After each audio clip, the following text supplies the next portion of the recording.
Hi there, this is David and welcome to our review of the demo of beloved Rapture, to be released on Steam this summer. It's actually kind of an odd story about how I even came across this game in the first place, because I've said it before, most indies really have to go out of their way to catch my eye. But I was scouring all the upcoming releases on Steam to prepare for those monthly video releases that I've been doing, and in doing so, this one definitely did catch my eye.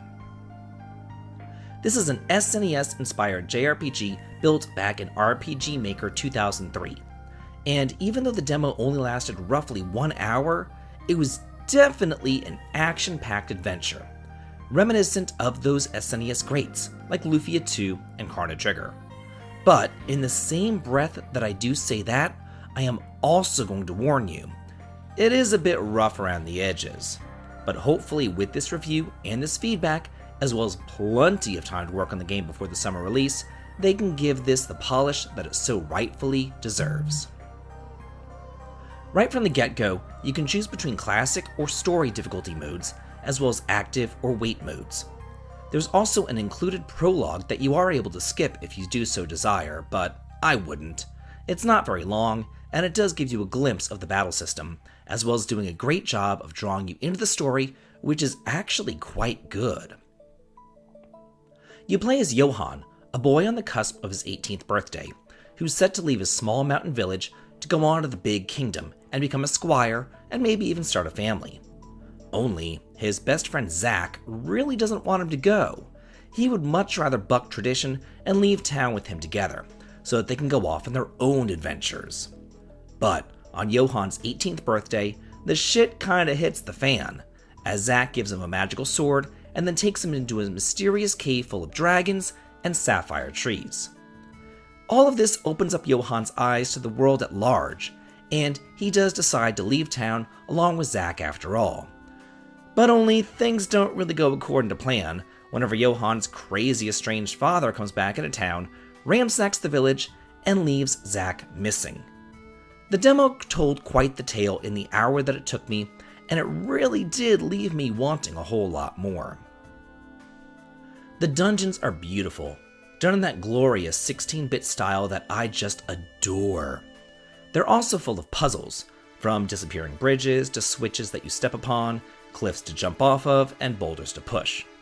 They were all pretty simplistic, but I could see them getting a lot more complicated as the game did progress. There's money strewn about on the ground, mushrooms that you can pick, and tons of treasures to be had as well. Encounters occur on screen, and the battle system is simplistic while still kind of being its own thing. It is really nice to not have to reinvent the wheel every single time that you start up a new game. You have your basic attack, defend, magic, or item commands, and each time that you do attack, you build up your Relica gauge. Attack 3 times, and you can use your super powerful Relica skill. Defending not only reduces damage, but it also restores HP, kind of like in Legend of Dragoon. And magic does exactly what you think that it does, except it's not really all that useful here. Let me explain why. At the end of the day, your most powerful skill is your Relica ability, but the only way to use that power is through your regular physical attacks. Magic not only doesn't contribute to the Relica gauge, but it also costs MP. And, as the final nail in the coffin, magic can even miss. Then, to make matters even worse, your Relica attacks cost MP, so you really don't want to be wasting it on your basic magical spells. All that being said though, you do recover 10% of your MP every single turn, so it isn't the biggest deal ever. But I just kind of thought that it was very strange to see how useful attacking was, while conversely how useless magic was. There's also these goddess statues everywhere, which just kind of feel out of place to be honest. They felt more like save points, but you can save anywhere, and they did all restore all of your HP and MP, but it just didn't really seem necessary with the combat system. I mean, you regain MP every single round, and you can defend to restore HP, so why are these here? And then, whenever you examine them, you get a goddess tier, which is like a free mega elixir, which also sells for 1,000 gold. So, all told, this makes healing, bosses, and money kind of a non-issue all in one fell swoop. I really wouldn't be surprised if these goddess statues all just kind of vanished by the time that the game went live. They're just kind of extraneous, and they really do seem to break the game's balance. At the beginning of the review, I did say that it was a bit rough around the edges, so let's talk about that now. One thing that I feel plagues these RPG Maker games is all the junk everywhere. Sometimes you just kind of want to go from point A to point B, and you don't need your path there to be so windy because of all the rocks, grass, barrels, and other crap that's blocking your way. I do understand them having to make their environment feel lifelike, but it shouldn't get in the way of the gameplay. Also, there were some little glitches that I found, like being able to walk on water, and probably the most annoying thing was the little slight pause that kept occurring whenever you got an item out of a chest, or whenever you were entering or exiting a screen. It just seems a little bit on the slow side, so hopefully that can be optimized to be sped up. And then those townsfolk. Whenever you talk to them, the dialogue doesn't just immediately occur. You're kind of waiting for them to talk, even though there's no voice acting.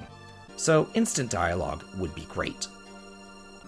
They do have such beautiful items in the menu screen, but you hardly see them.